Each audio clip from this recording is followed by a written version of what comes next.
أعوذ بالله من الشيطان الرجيم. بسم الله الرحمن الرحيم.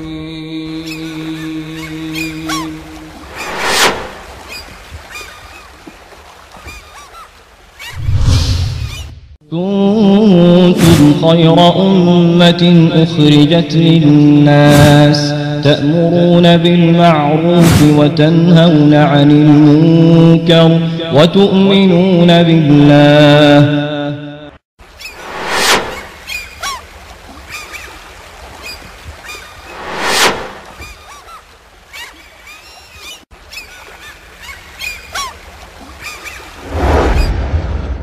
گناہ دلوں کو مردہ کر دیتے ہیں، گناہوں سے دل پہ سیاہی طاری ہو جاتی ہے، گناہ انسان کی ہلاکت کا سبب ہوا کرتے ہیں۔ ظهر الفساد في البر والبحر بما كسبت أيدي الناس ليذيقهم بعض الذي عملوا لعلهم يرجعون۔ اللہ کی محبت کا دروازہ کہاں کھلا ہے؟ اتباع محمد رسول اللہ۔ اللہ کی محبت کا راستہ نہ کوفے سے، نہ رائے سے، نہ بریلی سے، نہ دیوبند سے، نہ بغداد سے، نہ ملتان سے۔ اللہ کی محبت کا ایک ہی راستہ ہے اور وہ صرف مدینہ الرسول سے۔ بحر و بر میں فساد پھیل گیا ہے، جس کی وجہ لوگوں کے لیے کمائے ہوئے اعمال ہیں، تاکہ اللہ تعالیٰ ان لوگوں کو ان کے کچھ اعمال کا مزہ چکھا دے، شاید وہ ایسے کاموں سے باز آ جائے۔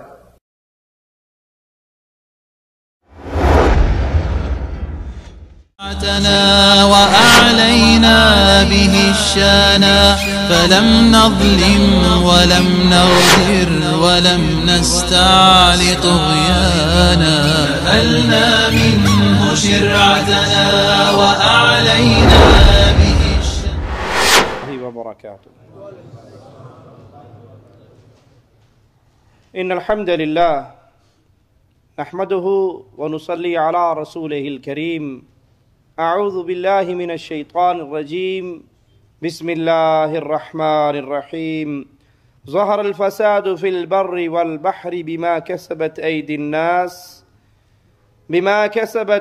الناس لیذیقہم بعض الذی عملوا لعلہم یرجعون.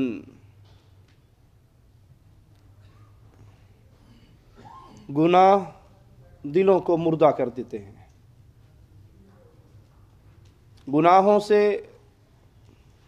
دل پہ سیاہی طاری ہو جاتی ہے،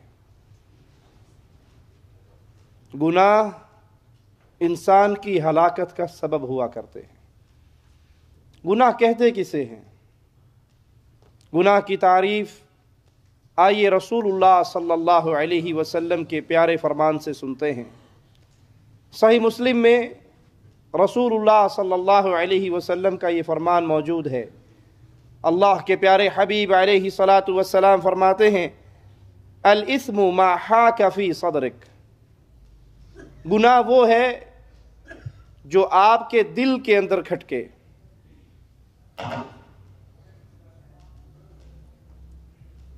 کوئی ایسا عمل جو آپ کے اندر کے ضمیر کو چوٹ لگائے اور آپ کو یہ اچھا نہ لگے کہ میرا یہ عمل لوگوں کو علم ہو، لوگوں سے چھپائیں اپنے جس کام کو، وہ عمل گناہ کا عمل ہے۔ اللہ کی طرف سے انسانوں پر جب عذاب کا نزول ہوتا ہے، اس کا سبب بھی لوگوں کے ہاتھوں کی کمائی اور گناہ ہے۔ مالک فرماتا ہے، خشکی اور تری میں جو فساد پھیلتا ہے یہ لوگوں کی اپنے ہاتھوں کی کمائی ہے۔ آج بھی ہم اپنے معاشرے پہ نگاہ دوڑائیں، خاص طور پہ ہمارے ملکوں میں جو ایک عذاب کا دورہ ہے، اس کی بنیادی وجہ یہی ہے کہ آج کلمہ پڑھنے والے، لا الہ الا اللہ کے اقرار کرنے والے انفرادی طور پہ بھی گناہوں کی دلدل میں گر چکے ہیں اور اجتماعی طور پہ بھی گناہ اس قوم کو اپنی اندھیری چادروں میں لپیٹ چکا ہے۔ قرآن حکیم کا فرمان جو ہمارے لیے ہدایت کا اور نور کا سرچشمہ ہے وہ سنیے اور یاد کیجئے، ما یفعل اللہ بعذابکم ان شکرتم وآمنتم وکان اللہ شاکرا علیما۔ اللہ کو کیا فائدہ ہے تمہیں عذاب دے کر؟ اگر تم شکر گزار بن جاؤ، اگر تم اہل ایمان بن جاؤ، ایمان لے آؤ اور اللہ کی دی ہوئی نعمتوں پہ شکر کرو تو اللہ تمہیں کیوں عذاب دے گا؟ تمہارے اوپر جو عذاب کا کوڑا برستا ہے وہ تمہاری نافرمانیوں کی بنا پر، اللہ کے ساتھ بغاوتوں کی وجہ سے۔ اور اگر تم اللہ کی نعمتوں پہ شکر ادا کرو تو اللہ ان نعمتوں میں اور اضافہ کرتا ہے۔ اور اگر تم اللہ پر ایمان لے کر آؤ جیسے ایمان لانے کا حق ہے، یہاں عذاب کے ساتھ شکر اور ایمان کا ذکر ہے۔ جب تک ایمان درست نہیں اس وقت تک عذاب کی پکار کسی بھی لمحے قوموں کے سر پہ پڑ سکتی ہے۔ قومی عذاب سے کب بچتی ہے؟ جب وہ عقیدہ توحید میں درست ہو جائیں، وہ ایمان میں خالص ہو جائیں، وہ شرک کی لعنت سے اپنے آپ کو بچا لیں۔ مالک فرماتا ہے اگر تم میری نعمتوں پہ شکر کرو، مجھ پہ ایمان لے کر آؤ، تو پھر اللہ کو کیا ضرورت ہے عذاب بھیجنے کی؟ یہ عذاب جو آتے ہیں تمہارے کفر کی وجہ سے اور اللہ کے ساتھ شرک کرنے کی بنا پر۔ اللہ جاننے والا، بہت قدرت والا، کنٹرول والا، طاقت والا، تمام چیز اللہ کے کنٹرول میں ہے، اللہ کے اختیار میں ہے ہر چیز۔ اللہ جو چاہتا ہے وہی کرتا ہے۔ ان گناہوں کا نتیجہ کیا نکلتا ہے؟ اللہ اپنی نعمتیں چھین لیتا ہے۔ جب انسان اللہ کی نعمتوں پہ کا کفر کرتا ہے تو اللہ ان سے نعمتیں چھین لیتا ہے۔ مالک کا فرمان سنیے، ذَلِكَ بِأَنَّ اللَّهَ لَمْ يَكُ مُغَيِّرًا نِعْمَةً أَنْعَمَهَا عَلَى قَوْمٍ حَتَّى يُغَيِّرُوا مَا بِأَنفُسِهِمْ وَأَنَّ اللَّهَ سَمِيعٌ عَلِيمٌ۔ یہ اس لیے کہ اللہ تعالیٰ ایسا نہیں کہ کسی قوم پہ کوئی نعمت کرے، ان کو انعام سے نوازے اور پھر اس نعمت کو بدل دے، یہاں تک کہ وہ قوم خود اس نعمت کا کفر کر بیٹھے اور اپنی حالت کو بدل لے۔ اللہ سننے والا اور جاننے والا ہے۔ اللہ کی طرف سے نعمتیں، انعامات، رحمتوں کا نزول ہوتا ہے، لیکن جب قومیں اللہ کی نعمتوں پہ شکر کرنے کی بجائے، اللہ پر ایمان لانے کی بجائے وہ اللہ خالق و مالک کو چھوڑ کر ڈھیری والوں کو پوجنا شروع کر دیں، درگاہ کو پوجنا شروع کر دیں، اپنے جیسے مجبور انسانوں کی عبادت شروع کر دیں، اس کفر کے نتیجے میں پھر اللہ کا عذاب بھی برستا ہے اور اللہ اپنی نعمتیں بھی چھین لیتا ہے۔ اور اگر اہل ایمان کی قوم ہو، بستی اہل ایمان کی ہو، شرک سے اپنے آپ کو بچا کر رکھے، تو آئیے قرآن حکیم کے اس انداز پہ غور کیجئے۔ وَضَرَبَ اللَّهُ مَثَلًا قَرْيَةً كَانَتْ آمِنَةً مُطْمَئِنَّةً، اللہ مثال بیان کرتا ہے ایک بستی کی جو ایمان لے کر آئی، خالص اللہ پر ایمان لانے والے، يَأْتِيهَا رِزْقُهَا رَغَدًا مِّن كُلِّ مَكَانٍ، وہ جب حالت ایمان میں تھے تو اللہ کی طرف سے ان پہ رزق آتا تھا، انہیں رزق ملتا تھا، ہر طرف سے فراوانیاں تھی، اللہ کی رحمتیں تھی۔ فَكَفَرَتْ بِأَنْعُمِ اللَّهِ فَأَذَاقَهَا اللَّهُ لِبَاسَ الْجُوعِ وَالْخَوْفِ بِمَا كَانُوا يَصْنَعُونَ، پھر انہوں نے اللہ کی نعمتوں کا کفر کیا، اللہ نے جو انعام دیا تھا اس انعام کا کفر کیا، شکر ادا نہیں کیا، اس نعمتوں کا تعلق ہی اللہ سے توڑ دیا۔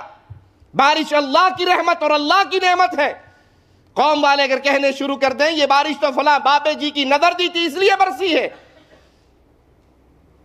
بارش سے انگوریے اللہ کی پیدا کرتا ہے، اللہ اگاتا ہے، اللہ کھلاتا ہے اپنے بندوں کو، اپنی مخلوق کو۔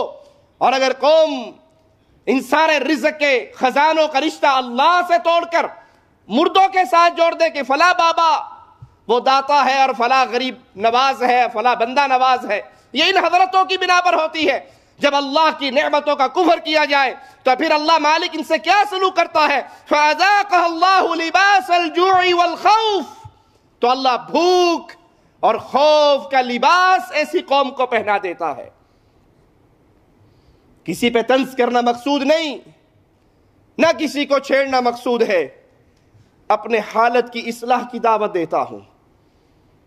اللہ کے لیے اس آیت کو لے کر بر صغیر کی بستیوں میں نکل جاؤ۔ کیا یہ آیت ہمارے اوپر فٹ نہیں آ رہی؟ کیا اللہ نے ہمیں انعامات سے نہیں نوازا تھا؟ کیا رحمتوں سے نہیں نوازا تھا؟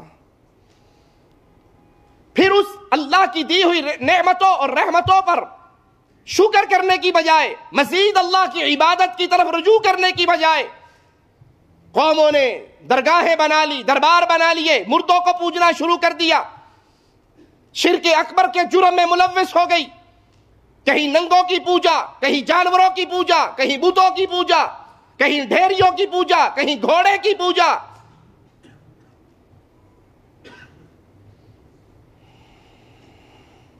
اور نتیجہ قرآن حکیم کی آیت نے جو نکالا ہے، جائیے اس کو بھی پیش کیجئے اپنے دیش میں، جہاں پہ شرک اکبر کا دور دورہ ہے، جہاں پہ قبروں کا طواف ہے، غیر اللہ کی نظر و نیاز ہے۔ فَأَذَاقَهَا اللَّهُ، اسی قوم کو پھر اللہ نے مزہ چکھایا بھوک کے لباس کا، ان کے اوپر بھوک مسلط کر دی، ان کے اوپر خوف مسلط کر دیا۔ اور آج بھوک اور خوف کی کیا حالت ہے؟ مہنگائی آسمانوں کو چھو رہی ہے، غریب غریب سے تر ہوتا جا رہا ہے، اور خوف کی حالت تو یہ ہے کبھی وہاں دھماکہ کبھی وہاں دھماکہ، نہ مسجدیں محفوظ، نہ بازار محفوظ، نہ عبادت گاہیں محفوظ، نہ سکول محفوظ، ہر جگہ پہ اللہ کے عذاب کا درہ برس رہا ہے۔ وجہ کیا ہے؟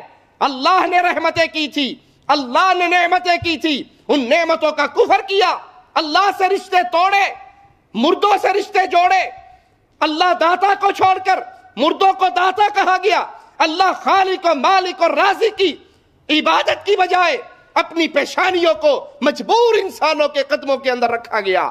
جب یہ جرم ہوگا پھر اللہ کی طرف سے عذاب کا کوڑا بھوک کی صورت میں اور خوف کی صورت میں ہوگا۔ جو کچھ تم کرتے ہو یہ تمہارے کرتوتوں کا بدلہ اللہ عطا فرماتا ہے۔ اور اگر کہیں پہ نیک لوگ بھی ہو اور اپنے فرائض کو بھول جائیں، اپنے فریضے کو ادا نہ کریں، برائی سے نہ روکیں، نیکی کا حکم نہ دیں، تو پھر جب اللہ کا عذاب آتا ہے، جہاں بورے مارے جاتے ہیں وہاں نیک بھی مارے جاتے ہیں۔ یہی سوال سیدہ زینب رضی اللہ تعالی عنہا، مومنوں کی ماں، امام الانبیاء محمد الرسول اللہ صلی اللہ علیہ وسلم سے پوچھتی ہیں، اَنُهْلَكُ وَفِينَ الصَّالِحُونَ، اللہ کے نبی کیا قوموں کو ہلاک کیا جائے گا اور ان میں نیک بھی ہوں گے؟ جب آپ نے فتنوں کا ذکر کیا اور ڈرایا، کہا ہم ہلاک ہوں گے اور ہم میں نیک ہیں، آپ نے ہلاکت کا ذکر کیا، سبب بیان کیا۔ وہ کون سا وقت ہوگا، وہ کون سا دور ہوگا جب اللہ کی طرف سے اگر پکڑ آئے جہاں برے مریں گے اچھے بھی مریں گے؟ قال نعم اذا کثر الخبث، جب برائی زیادہ پھیل جائے، جب شیطانیت طاری ہو جائے، جب خباثت عام ہو جائے، نیک لوگ اپنا حق ادا کرنا، اپنی ذمہ داریاں نبھانا چھوڑ دے، برائیاں پھیل رہی ہے۔ یہ صوفی صاحب مسجد میں بیٹھ کے حق ہو کے نعرے مار رہا ہے، شرک پھیل رہا ہے اور یہ دعوت دے رہا ہے کسی کو کچھ نہیں کہنا، دلوں کو جوڑیے، دلوں کو نہ توڑیے، بھلے شرک ہوتا ہے ہوتا رہے، کفر ہوتا ہے ہوتا رہے، اللہ کی عبادت سے بغاوت کی جاتی ہے کی جاتی رہے، کسی نو کچھ نہیں کہنا، جڑا جتھے لگا ہے ٹھیک لگا ہے۔ جب یہ کیفیت ہو جائے، خباثت زیادہ ہو جائے، شرافت کم ہو جائے، تو پھر انتظار کرو اللہ کی طرف سے عذاب کے درے کے برسنے کا۔ أَفَأَمِنَ أَهْلُ الْقُرَىٰ أَن يَأْتِيَهُمْ بَأْسُنَا بَيَاتًا وَهُمْ نَائِمُونَ، کیا پھر ان بستیوں کے رہنے والے اس بات سے بے فکر ہو گئے کہ ان پہ عذاب رات کے وقت میں آ پڑے جس وقت وہ سوتے ہوں؟ جو اللہ کی بغاوت پہ دن اور رات گزارتا ہے، جو گناہوں کی زندگی میں ڈوبا ہوا ہے، اسے کبھی بھی بے خبر نہیں ہونا چاہیے۔ جس کی نافرمانی یہ کر رہا ہے وہ اسے کسی وقت بھی پکڑ سکتا ہے۔